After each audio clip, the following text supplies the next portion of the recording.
Hello. Hello to Cove and Kilcreggan and welcome to the afternoon crime session. Now, my name is Douglas Skelton, by the way, because you won't know who I am. But the more eagle-eyed among you who were expecting Denzel Myrick will realise that we do not have Denzel Myrick, but we do have somebody with the same initials. And that is the basis upon which I was asked. It's for the embroidered handkerchiefs that you get in the goodie bag. Denise Mina has been described as crime writing royalty and the cream of the crop by, respectively, Val McDermid and Ian Rankin, who apparently are authors of note, but they're new to me. I don't know who they are. They're very good. After a peripatetic childhood, I love that word, in Glasgow, Paris, London, Invergordon, Bergen and Perth, Denise left school early, working a number of dead-end jobs, all of them badly, she said, before studying at night school to get into Glasgow University Law School. She went on to study for a PhD at Strathclyde. You've said that you misused your student grant to write your first... Is that right? Yeah, it's true, yeah. I said to my academic supervisor, I'm just going to go and work on this at home. Uh-huh. And then about 4 months later I said, I've written a crime novel. And he said, brilliant. Which gives you some idea of the breadth of my academic insights. Well, that novel was Garnethill and was published in 1998. And it won the Crime Writers Association John Creasy Dagger for Best First Crime Novel. Hate you. Read the other prizes out. No. There are lots of them. In addition to best-selling novels, Denise also writes short stories, plays and graphic novels. The latest is Confidence, a madcap race across Europe in search of a lost artefact. So please, a big Cove and Kilcreggan welcome to Denise Mina.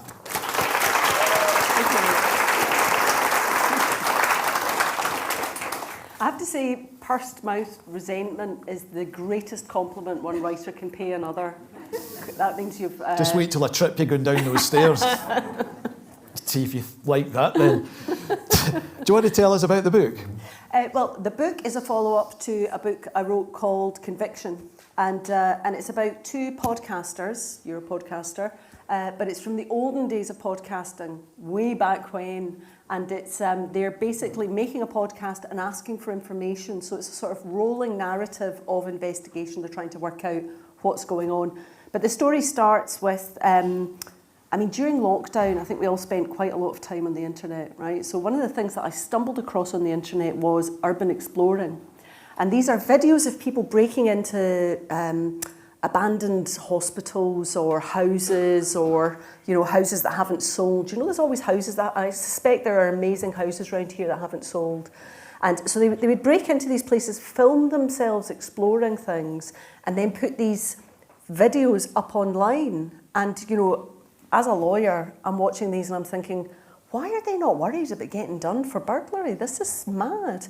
And they had lots of rules. Very clearly, they had lots of rules. So they would do things like, they had this big debate in the community about whether or not you can move anything or touch anything or stage photographs. So what they do is they go into these sort of, broken down factories or whatever, and they film what they see there, like, mouldy chairs or stuff like that. And they're looking for aesthetics. So I just became really interested in that. But there was one particular one that was very, very haunting. And basically I put it in the book, and it's the starting point. So Anna and Finn are on an ill-advised blended family holiday. Now, Americans find this hilarious, but I think we all started getting divorced later. So to us, I still know people who are trying to have holidays with their blended families, and it's always a disaster. And so they go to Kilpatrick, and they go to the Kilcreggan lighthouse, and there's a storm, and they're all stuck indoors staring at each other during this holiday, and it's a nightmare. And so they start watching this video, and they decide to go off and investigate. And the reason they go off and investigate is they're watching a film of this woman who has broken into a house. The family have just disappeared. And there's even like children's coats and food still left out, but they've been gone for years and years. And one of the things that the person who's making the film finds subsequently comes up for auction in Paris. It's proof of the crucifixion. right? So it's a religious artefact and it's worth millions, possibly billions. But the girl has disappeared and no one knows where she is and no one really cares where she is because everyone's focused on this artefact. So, I mean, I really love the Maltese Falcon, and one of the things I really love about the Maltese Falcon is the history bit, you know, the bit where it's like the Knights of the Knights of St John and Malta, and all, just the idea that an object would hold everybody's attention and be a sort of MacGuffin in a story. I really love that idea. So that it's a casket and it's sealed and no one knows what's inside, which again I think is a really kind of, there's a bit in the book later when they go to Rome. This was all written in lockdown, so obviously I wanted to travel all over Europe during lockdown. I think we all got that kind of itchy feet yearning for going places, but I got to go places because I was sitting at home. And Google Maps is absolutely amazing because you can actually walk down a street, and maybe from 3 years ago, but you can still walk down a street on Thingy Finder. So anyway, so they go to St Peter's, the square in front of St Peter's. There's an obelisk there. I don't know if you remember that obelisk in the middle of where people stand when there's a crowd gathered. And at the top of the obelisk is a crucifix. But what used to be on top of that obelisk was a brass ball. And that obelisk was there when St. Peter was crucified. And basically it's been there since, for 3,000 years or something like that. And the globe was said to contain the ashes of Julius Caesar. This isn't quite what you thought you were coming for, is it? Were you looking for blood spatter stuff? But anyway, so the globe was supposed to contain the ashes of Julius Caesar. And it was there for a long, long time, and it was a real sort of object of veneration. But obviously when the Catholic Church started building St. Peter's, they took the obelisk down to move it. They took that off, and they put a crucifix on top, and they lifted it up again. And then there was a lot of debate about whether or not to open the brass ball. And when they did open it, it was empty. So they just threw it away. But had it had ash in it, we would still have that thing. Do you know what I mean? Because it was no longer the object. It was no longer a storied object. Because the thing about these objects is just, it's not really the object, it's the story behind the object. I think what I'm saying is writers are the important ones here. I think that might be. It's funny you mentioned the Maltese Falcon because I picked that up. You've got a line somewhere in it when a character is telling a story and you have Anna saying, and it was the most amazing story that I'd ever heard. And as soon as I read that, I thought of Caspar Gutman. Yes. Saying to Sam Spade, "This is an amazing story, sir, the most amazing story you'll ever hear." Yes. And I thought, oh, this is a Maltese Falcon. But there's bits of Raiders of the Lost Ark as well. There's bits of loads of stuff in it, There's a casket, a lot smaller than the Ark of the Covenant. There's even, dare I say it, a wee bit of the Da Vinci Code, but we'll not talk about it. Listen, the Da Vinci Code's a top story. It's badly written and it's mad. But did anyone here start reading it? Yeah. Did anyone stop reading before they got to the end? No. One lady. I read it and I was disgusted. Or two ladies. I read it and I was disgusted at how badly written it was, but I read it to the end. That's clever, isn't it? Do you know, that's clever storytelling. Yeah. I've actually been asked to write an introduction to The Thin Man. The reissuing of The Really? Thin Man, which is like a Dashiell Hammett thing. Gosh. Yeah, I know. Lucky you. I know. my ego's swelling. It's not going to be those stairs, by the way, it's going to be the stairs. He's going to coax me up to the bell tower. Do you want to give us a wee reading? Shall I do that? Yeah, okay. So this is the bit of thing on YouTube that they find. It's just the very beginning. It's hard to pick a bit to read out of a crime novel, isn't it? Because very often you're trying not to give anything away. Lisa Lee had been posting short films on her YouTube channel for a year before she disappeared. She'd still only picked up 30-odd subscribers. There was no particular reason for that. Her films were interesting, well shot, and the sound was good. They were just a bit off. Lisa was a bit off. She starred in all her own films, but her face was inexpressive, her narration obvious. She'd tour amazing abandoned buildings, point the camera at a table and say, "Oh look, there's a table." This elusive blandness made her seem medicated, which posed questions of what she was being medicated for, and that took you out of the film. This hinted at backstory raised other questions as well. Why was she filming herself breaking into places? Wasn't she worried about getting arrested? Was she trying to resolve something or escape from something? And why did someone with such a thick working class accent have such an elaborate, expensive hobby? Was her accent affected? And why would a young, classically good-looking girl have such a severe haircut? There was too much going on for her to be a one-note internet sensation. Lisa was operating on a lot of different levels. In the wake of her disappearance, her subscribers peaked at just over 1 million. Her Instagram took off as well, despite the fact that she might never post again, or maybe because of that. The police asked her dad to take down the film. They thought speculation about the films, especially about the chateau, was distracting from the search for her, and they didn't see how Lisa's disappearance from North Berwick could be related to her exploring an abandoned chateau in France. They were very wrong. It's worth describing that film for those who didn't get a chance to see it. It's just 22 minutes or so. She made it 6 months before she disappeared, but only posted it 2 weeks. No, she made it 6 months before, but only posted it 2 weeks before she disappeared. It begins abruptly. Lisa's walking through an autumn wood of bare silver birches, holding the camera with her left hand and training it on her own face, looking forward as if she doesn't know she's being filmed.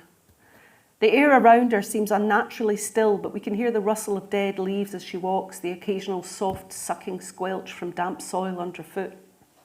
It must be cold because her cheeks are pinked. Her breath becomes visible an inch from her lips, but the frost has lifted from the ground, so maybe it's lunchtime. She's slim, with roughly cut blonde hair. She's quite intense. When she catches sight of her own face in the viewfinder, her nose wrinkles and her shoulders slide up to her ears. She's dressed in combat casual, black and grey camo trousers, jacket over a hoodie. There's a crackle of nervous discomfort about her, appropriate because she's on her way to get into someone's house without permission and creep around and look at everything. She says, "Hiya, I'm in France. Exciting. This is an actual chateau I'm taking you into, yeah? Is that how you say it? Chateau? Well, it's a castle anyway. Yeah, kinda." Her accent is a gentle East Coast brogue, girlish, high-pitched. See if you like this, go to chuck us some stars, and reviews really help other people find me here, and subscribe to my channel if you like. She glances at the camera and Michael cringes, turning away, jerking her chin to point up ahead as she walks on. That's where we're headed, in there. She turns the camera to the edge of the wood and a grey slated turret peeks out over the tops of the trees. The walls are faded yellow. It looks like a rotting Disney castle. There, over there, the pointy tower, that's where we're going. See, I heard that a big family was living in there, 5 kids, mum, dad, granny living with them, you know, like big for nowadays families. But one morning years ago, they all just walked out and they never came back. Nobody seems to know why. And they've left everything. Furniture and clothes, dollies, all this sort of thing. She walks on, keeping the camera trained forward, scanning the trunk and the ground. At first glance, it looks like an ancient wood, but it becomes clear that the history of this wood is more complex. Some of the trees have toppled over. A couple lean drunkenly on their neighbours, one almost perpendicular, its exposed root balls still shaped by the pot it arrived in from the nursery. This is an expensively curated simulacrum of an ancient birchwood, which tells you 2 things. Someone has a lot of money because these things are expensive, and they chose to use that money to create this private wood. Lisa turns the camera back to herself. I'm completely bricking it, to be honest. I'm just going to leave it there. I think I started at the wrong bit. That seemed to go on forever.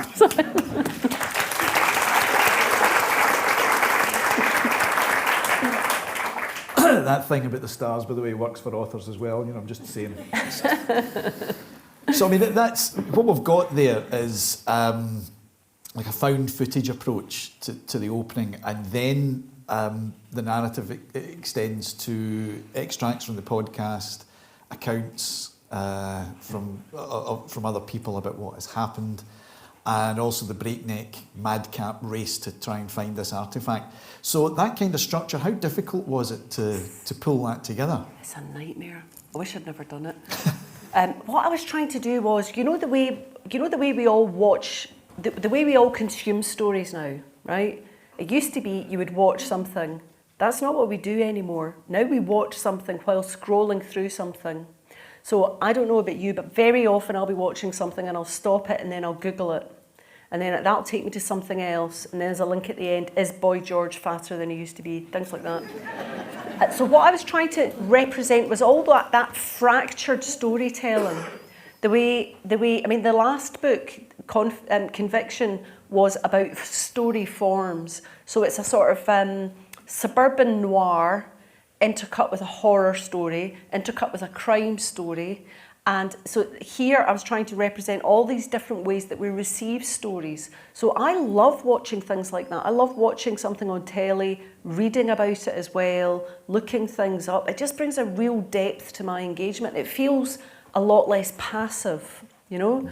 So quite often if I'm watching something, and a true crime documentary, which we both make and present, and I will think this isn't very well done, or you know, if there's lots of policemen looking sad on it. No offence if you're a sad-looking policeman, or do you know what I mean? Like something about it I don't like, or it's taking the perspective I don't like. I'll think, I bet there's a podcast about this story, and I'll go off and listen to the podcast and maybe come back. It was just that, just trying to represent those fractured storytelling forms that we are all quite familiar with, but you don't see in print. Do you know what I mean? So there's great big long. The last one had much shorter inserts of the podcast that just moved the story along.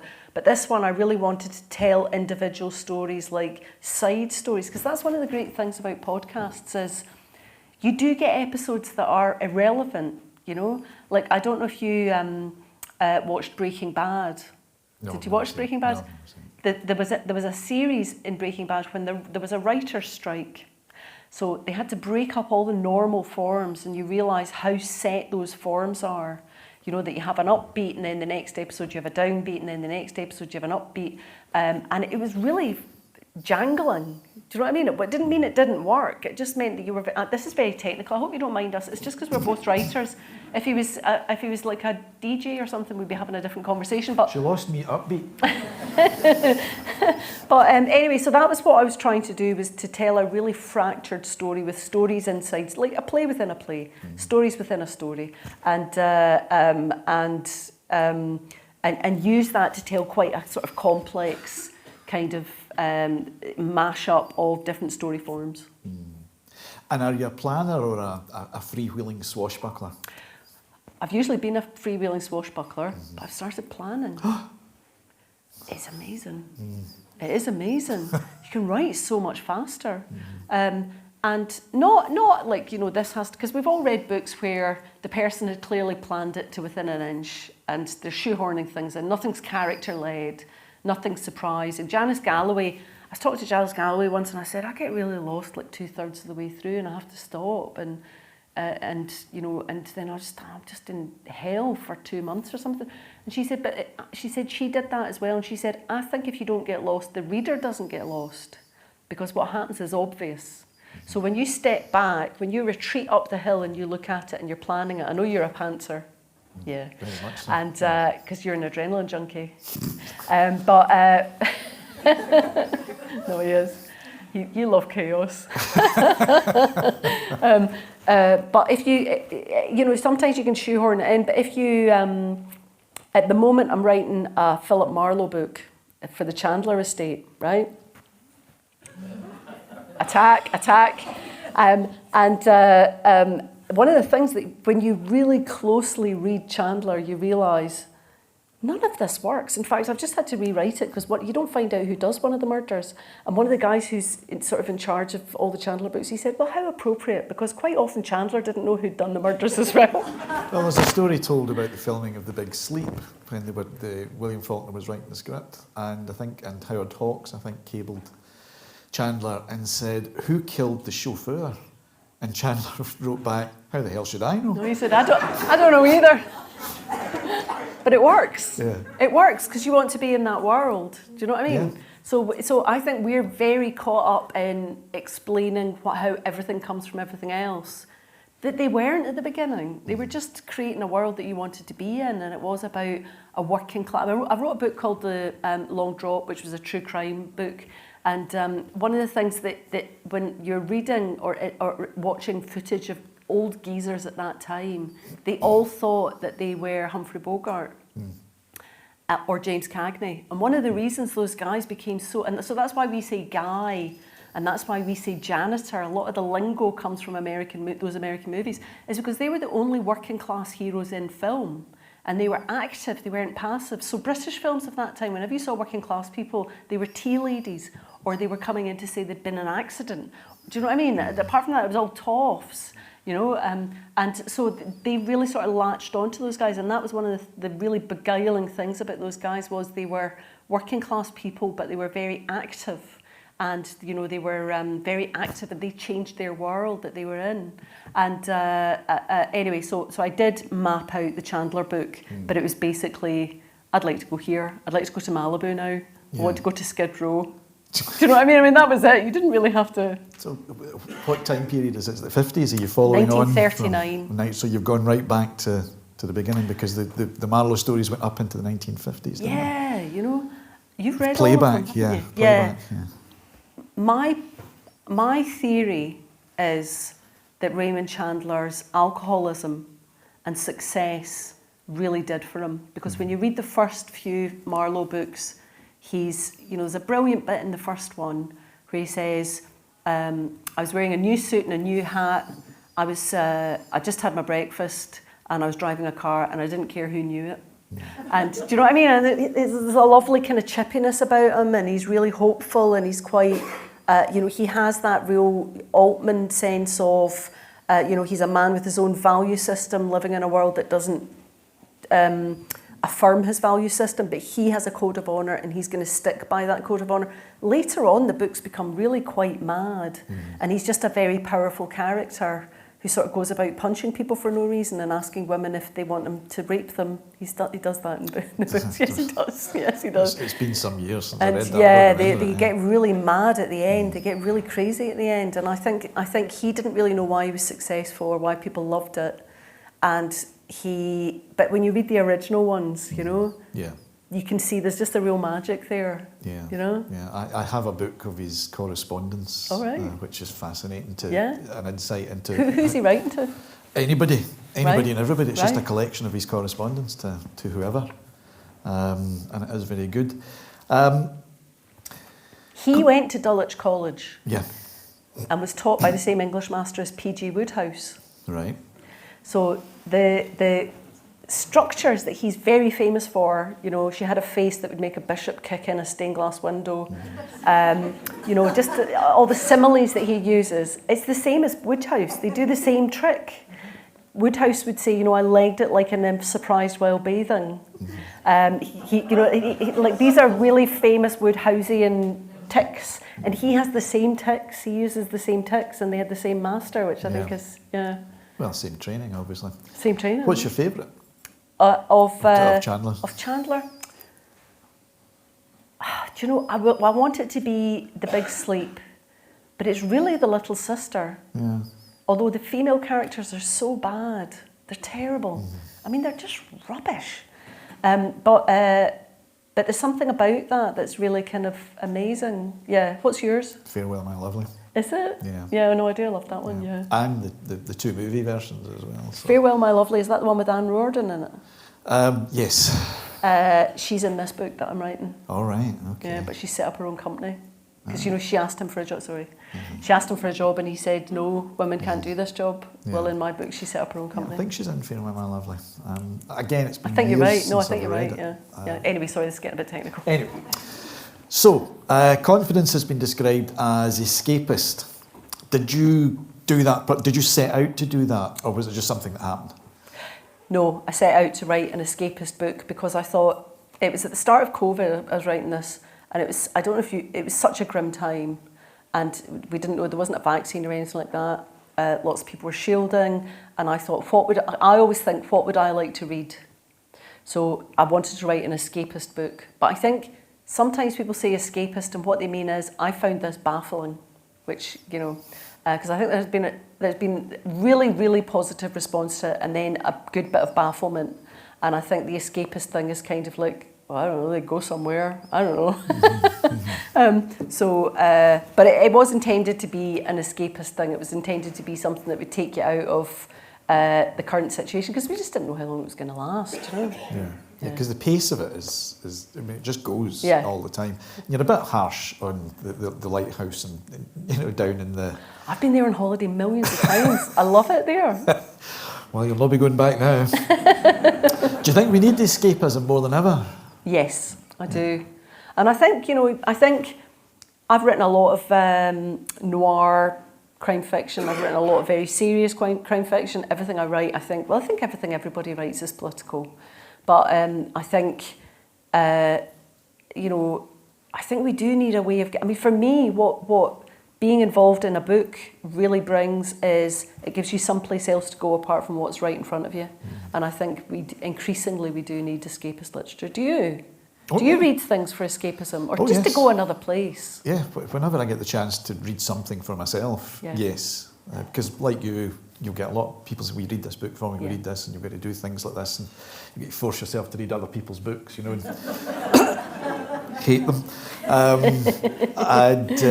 But when I do, I mean, the next one on my list, I think, is Robert Creasy's new book, so I'm looking forward to that. Do you read differently when you're reading for work than when Yeah, it's different, isn't it? It is completely different. I've done reviews and I've thought, I don't know if this is fair, because I'm reading this when I've got millions to do, and I'm not reading it the way I would, as a reader would read it, and it makes me read reviews differently, because you think, oh, you're obviously in a hurry, or... I was a film critic for a while for a small paper in the West End of Glasgow, and you watched movies in a different way, because you were aware that you were there to review it. A judge. Yeah. You're there to judge, aren't you? I mean, I've slated films during that period and then seen them later and thought, you know, it's not that bad, that's a bit harsh. You get a bit snooty when you're a critic, you know. You think you know everything. What's more important in a crime novel, and, you know, particularly for this one, is it character or plot? So did the plot come first? No, you had the characters from Conviction. So let's talk about Conviction then. Did the plot or the characters come first for Conviction? The characters, definitely the characters. In Conviction, the central character is someone who's trying not to be noticed. And when Trump was first elected, I was really interested in Melania, and I thought that's the perfect place to hide. Because, you know, I'm always interested in off-centre characters, you know, like the fat girl in the office that no one listens to, or the dolly bird wife that everyone just thinks, well, you're just a dolly bird wife. I think she's a murderer, that woman. I think she's an assassin. That would be the perfect cover for an assassin. Who, Melania? Yeah. I do. Would you? Not here, is she? No. Would you want to fight that woman? No. No, I wouldn't want to fight her. No.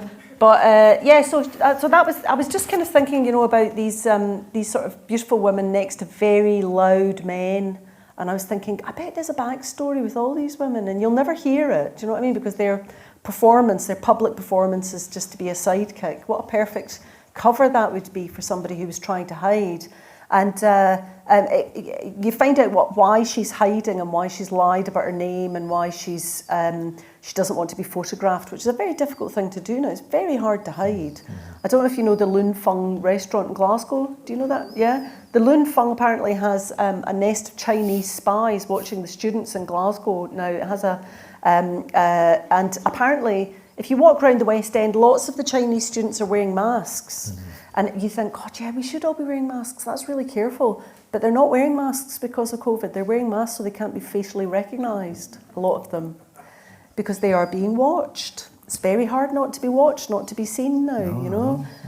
So I was just kind of thinking about, you know, what an interesting character that would be. And also, if you live in the West End, there are a lot of people there's a lot of ex-rock musicians there, right?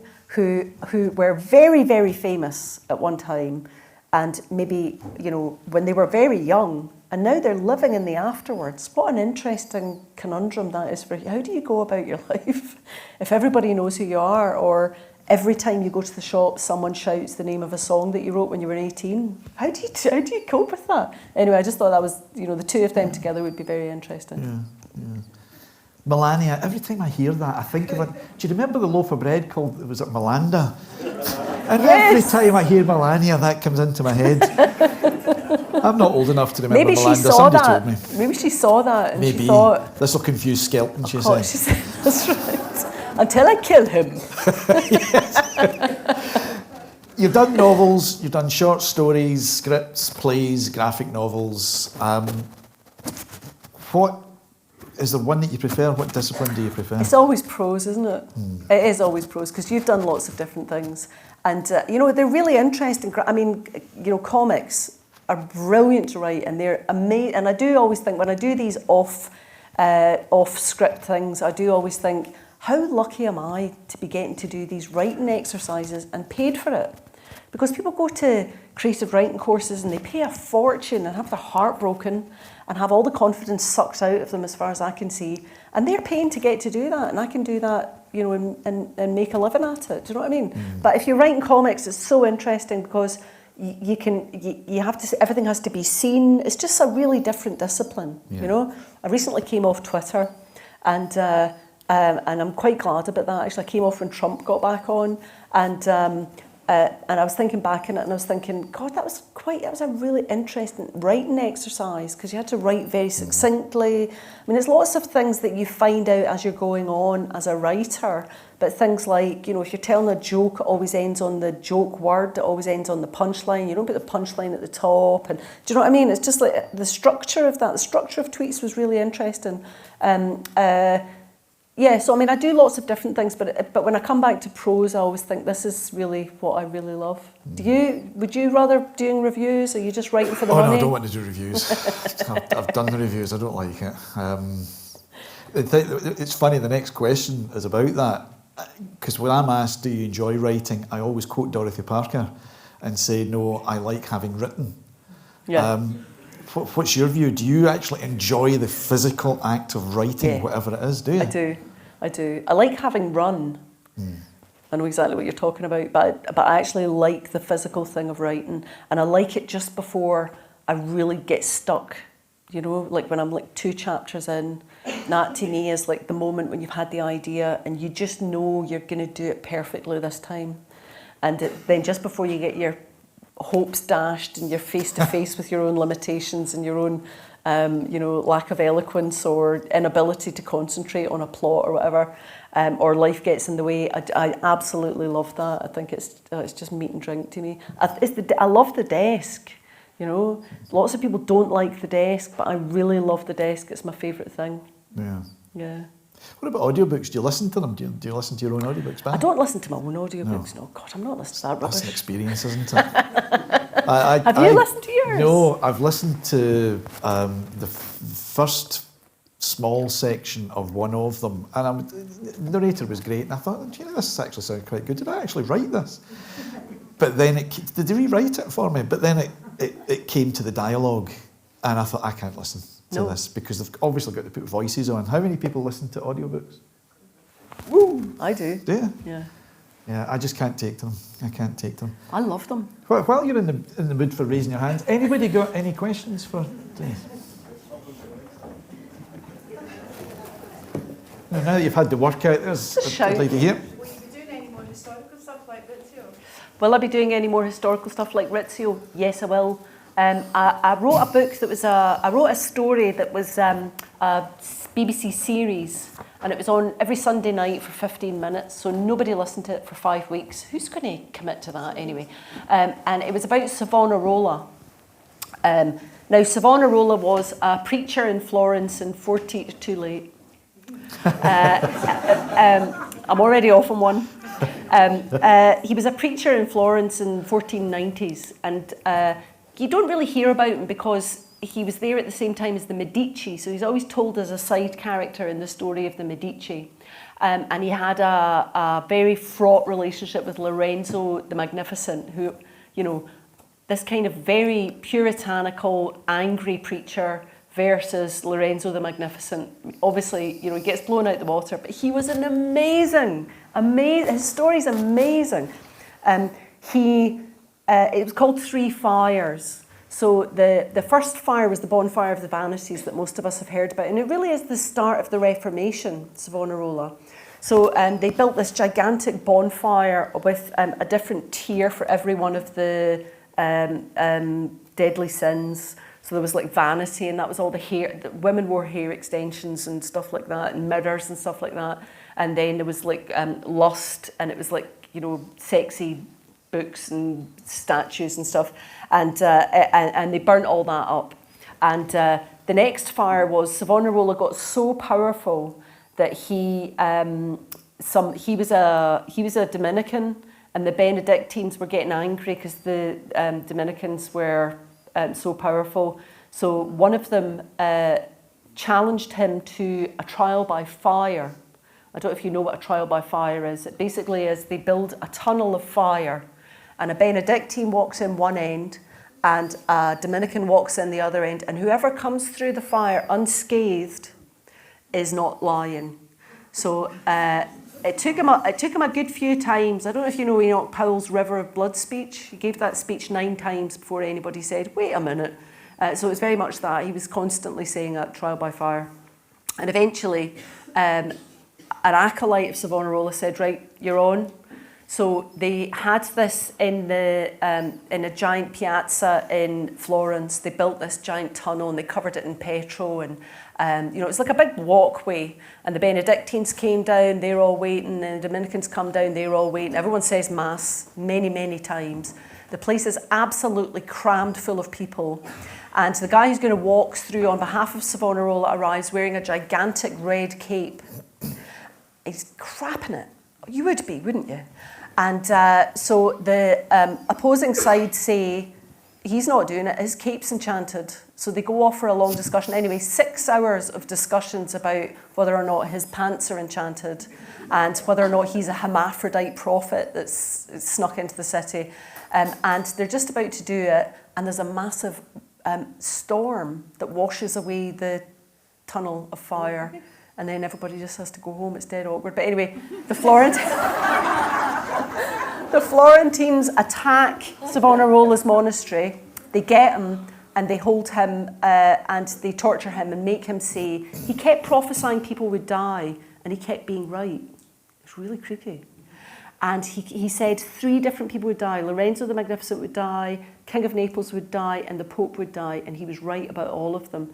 And then just before the trial by fire, he said the King of France, who was 27 and in good health, would die. And everyone was like that. You're getting it, right? So anyway, the day of the trial by fire, as the storm breaks over the square, the King of France, Charles the Affable, is going indoors for a pee. And he bangs his head on a lintel and falls over. And everyone thinks, oh. And they just lay him out. They just think, oh, he's knocked himself out. Anyway, he dies later that night. Savonarola's monastery is attacked. He's taken off and he's put on trial. And they're saying, admit that you're a false prophet. So he does admit that he's a false prophet. And he admits it in front of the whole of Florence. And then he's executed. So this is the 3rd fire. When they tortured you in Florence, they tied your hands behind your back. It's called strappado. They tied your hands behind your back and they would hoist you up and then they would drop you really suddenly and your shoulders would become dislocated. And then they would put them back in and then they would do it again. So they'd done this so often to Savonarola that his arms were withered, right? So anyway, they bring him out to kill him and they're gonna burn him to death.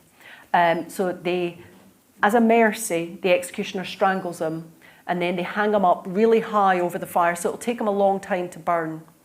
And they've stripped him of all his gowns and his crucifix and all the offices of state and all this kind of thing. And he's got this big cassock on with these big wide sleeves, right? So he's up high in this fire. And the big wide cassock sleeves, they fill up with warm air. And all the people in the square hate Savonarola, right? They're all anti-Savonarolians. And his arms fill up, and his dead body's there, and the flames are licking his feet. And his hands come up and seem to bless the crowd, and they'll scream and run away. It's just an amazing story. But anyway, they think that's the end of Savonarola, so they burn him to bits, and you don't need to buy the book now. They crush up all his bones, they put him in a bara, and they take him down to the Ponte Vecchio, and they put him in the river, and he floats away, and they think that's the end of that, because they don't want relics. I don't know if you know what relics are, but it's like the bones of, the thigh bone of St. Ninian or whatever, you know. They don't want any of that. They don't want anyone to remember him or any of this egalitarian nonsense. I mean, he was absolutely amazing. He said, charities are bullshit. We should be taxed. He said we should have broad representation in the body of power in the city of Florence. So he extended it from 36 people making laws to 400. So if you ever see the Great Hall in Florence, that was commissioned by Savonarola. He also said we must kill all homosexuals, and Jews are the cause of all the trouble, right? And there was an anti-Savonarolian faction called the Bad Companions. They were the Proud Boys, right? So in an anti-Savonarolian move, they used to put on their armour and jewellery and walk about trying to start fights with people. You know, the night that the Florentines broke into the San Marco, there was a giant German monk there called Enrique, and he had a prototype gun. The scenes in this story are incredible, right? Nobody knows this because it's all about Lorenzo the Magnificent. So he had this gun, and it was basically like a gigantic thing that you needed a stand for. It was called an arbicus or something like that. So he got into the pulpit and he started shooting at people that were coming in through the doors. I mean, it's Arnie.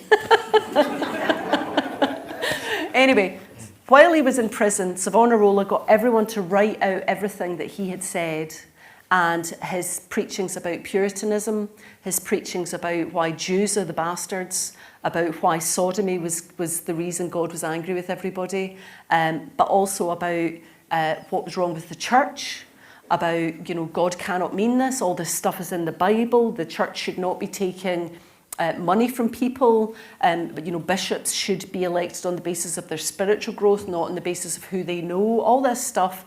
And it was all written out and it disseminated all over Europe. And that was the cause of the Reformation, because 20 years later, the printing press started and all this information was disseminated. So for me, books, what we're doing is very important. That's essentially what I'm working up towards. Books are the reliquaries of now. You know, they became the reliquaries. And one of his followers wrote a book called The 400 Theses, which Martin Luther read, and then he wrote his 95 theses, and that's what kicked off the Reformation. So he really is the start of the fundamental changes in Europe. So you don't need the book now, but anyway, that's kind of what I've been thinking. But it's just an amazingly visual story, and that, you know, this really quite plain narcissist at the middle of it. And he spoke with a really bad accent. He basically spoke as if he was from Birmingham. And so he couldn't get anyone to listen to him. He was the only person telling the truth about this stuff. He was the only person with the bravery to tell the truth about what was going on in the church.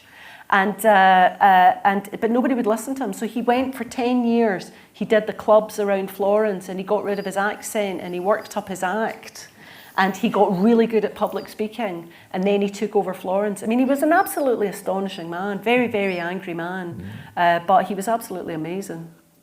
So there you are. You didn't expect to hear about that, did you? No. Monks. I am a villain, yes. I don't know what I'm doing here. Monks and trial by fire, is that why they're called friars? It was right there, I couldn't ignore it. Anybody else got any questions? You'd be scared to ask another question.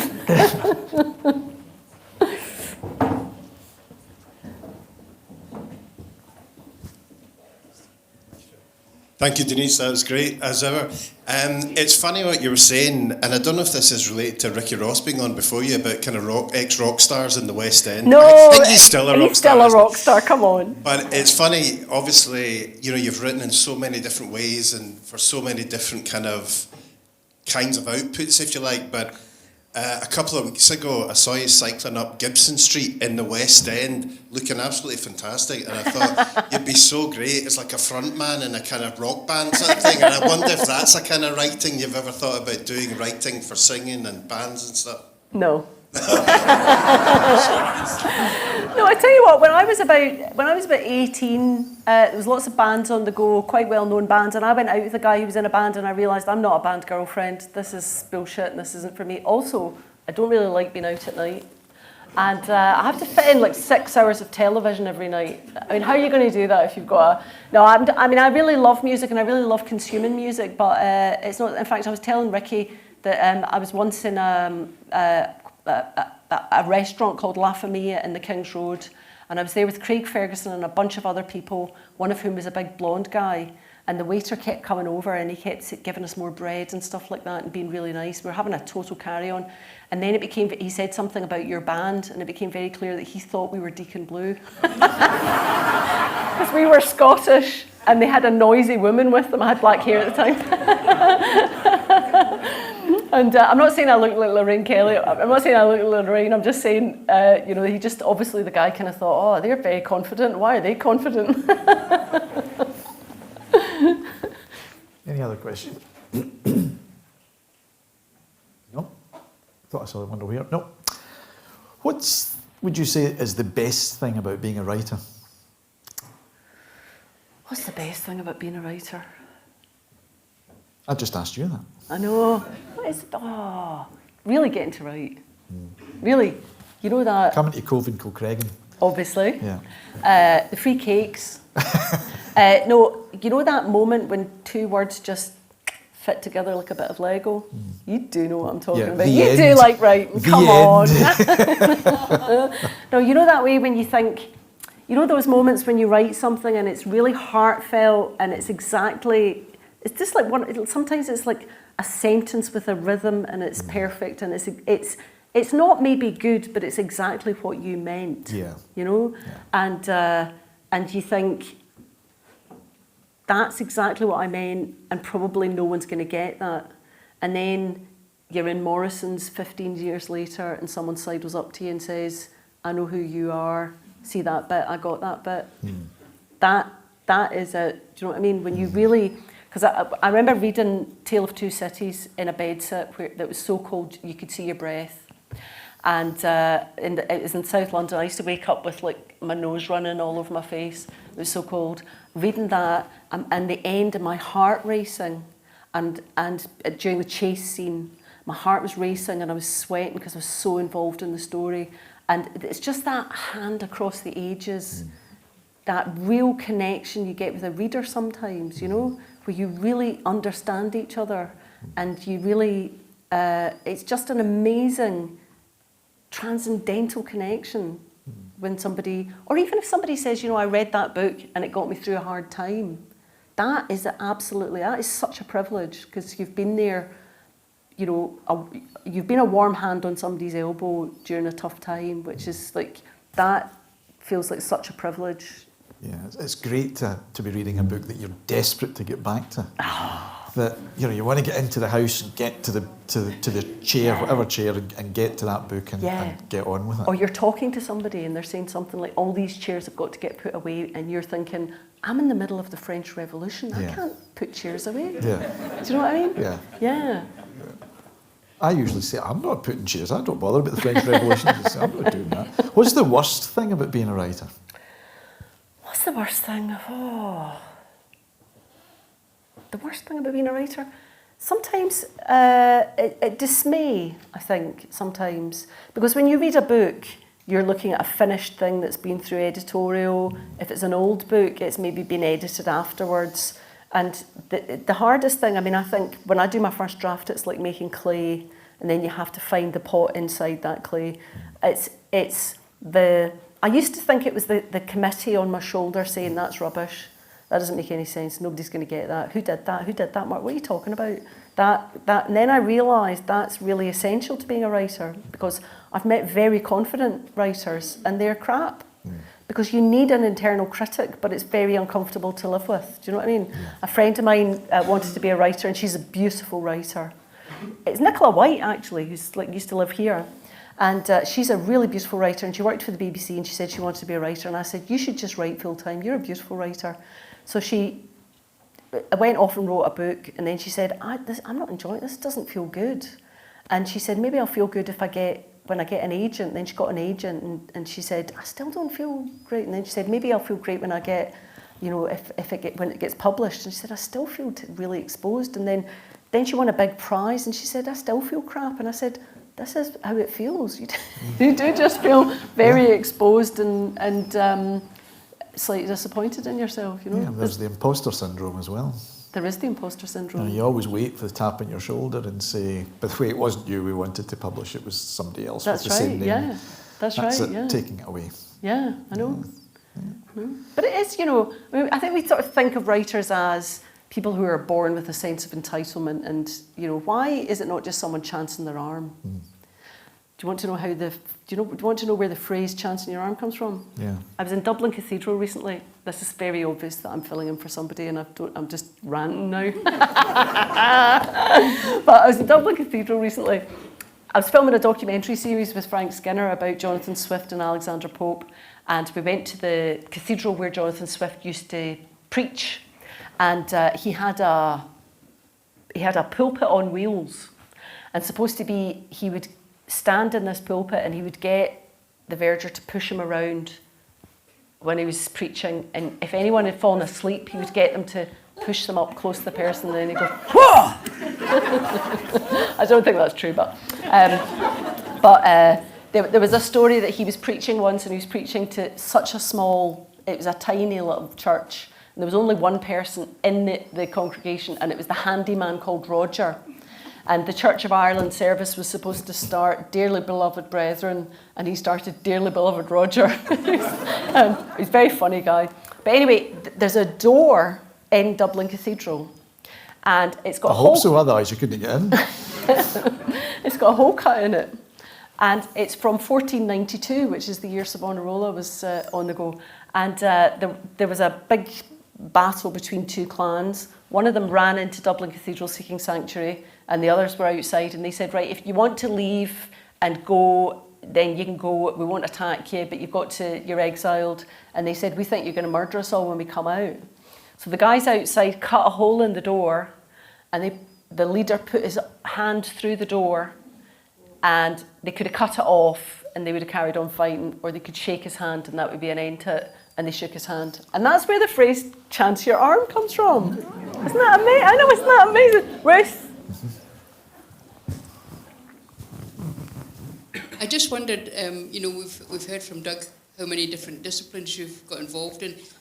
I always think with visual artists, if you see them changing out styles dramatically during their career, that's the sign of a good developing artist. It's somebody who wants to explore new avenues. Was it like that for you? Did you feel you had to change? Yes, I did. And I think I've been incredibly lucky that I've been confident enough, because I think being a writer is a baller move. Do you know what I mean? I mean, it really is it's hard to say people should listen to me for 350 pages, and if you're successful, publishers want you to write the same thing again. They just do, because they can sell that thing again. And to my publisher's dismay, I'm often writing something else. And I just thought, you know what, I could have been a lawyer. I could have been a lawyer. And I decided that I was not. I was very influenced by Keep the Aspidistra Flying, which is about chasing money. And everyone I knew at law school who went on to be lawyers ended up buying themselves treats all the time because they hated their job and they were too clever for their job. I'm sorry if there's lawyers in here, and I don't mean to have a pop at you. I'm not having a pop. You're a lawyer. But why do the cleverest kids go to law school and then you've only got like 6 moves in conveyancing that you can do? Do you know what I mean? We should be in the arts. We should be the arts. So I thought, right, I've taken this chance, and I'm not going to stop taking chances, and I'm always going to treat it as an adventure. And sometimes it's been successful, sometimes it's not been successful, sometimes it's been catastrophic, to be honest with you. But I'm not sorry. But I mean, I think it is a real engagement, and I think also, I'm really involved with. Podcasts were something that I really fell in love with. It wasn't like something that I noticed was happening and got involved in it. And I keep getting asked to do things. And what you can do is you can say no. When I was asked to write comics were not making money. Comics were really on the skids. It was before the Marvel movies or anything like that. And when I started writing comics, people would say to me, why are you doing that? You're a writer. Writers are up there. Do you know what I mean? Why are you writing comics? That's for people who can't read. But I really love comics. And I thought, well, I'm not going to be confined by status in what I'm doing. I mean, within a very short period of time, other writers were saying to me, how can I get to write comics? very short period of time because it changed really fundamentally. And also, I studied history of art. And history of art is fascinating, and it tells you so much about what we value in art and what you know, how that story is told. It's really changing now. But you know, even things like Tartan Noir, you know, it looks as if we all got together and decided to start writing crime novels based in Scotland. That's not what happened. That's never what happens in an art movement. It's just like you know, a bunch of people make money for the publisher at the same time, and then really brilliant writers start writing in that form. So I just kind of thought, you know, I really want to stay interested and I really want to stay engaged, and I'm not going to chase money, and I'm not going to make that. I'm not going to become a brand. And I'm just going to stay an absolutely top messy bitch, which is a style note that I may have taken from you, Ruth. Because what a privilege to make things and engage with people in that way. Do you know what I mean? What a privilege that is to be a writer, to get to make things that engage with people in ways that we can't quite articulate. Because talking about books is kind of bullshit, isn't it? Do you know what I mean? We're really all here just to be together. And because of the cakes, obviously. But what a privilege it is to work in the arts. And so I want to, maybe I was just scared all the time anyway, and I just thought, well, I'm not going to get any more scared than this. You know, I've failed at things before. How embarrassing was it? Did you survive? Well, just have another, do you know what I mean? Look at what I'm wearing. Fuck it. Do you know?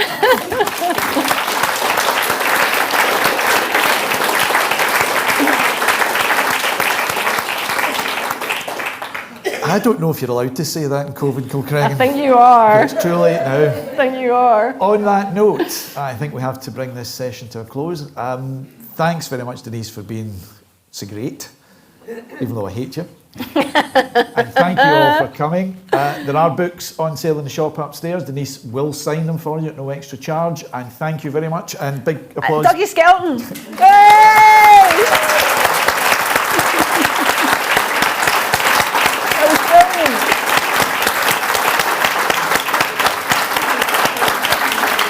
That was great, wasn't it?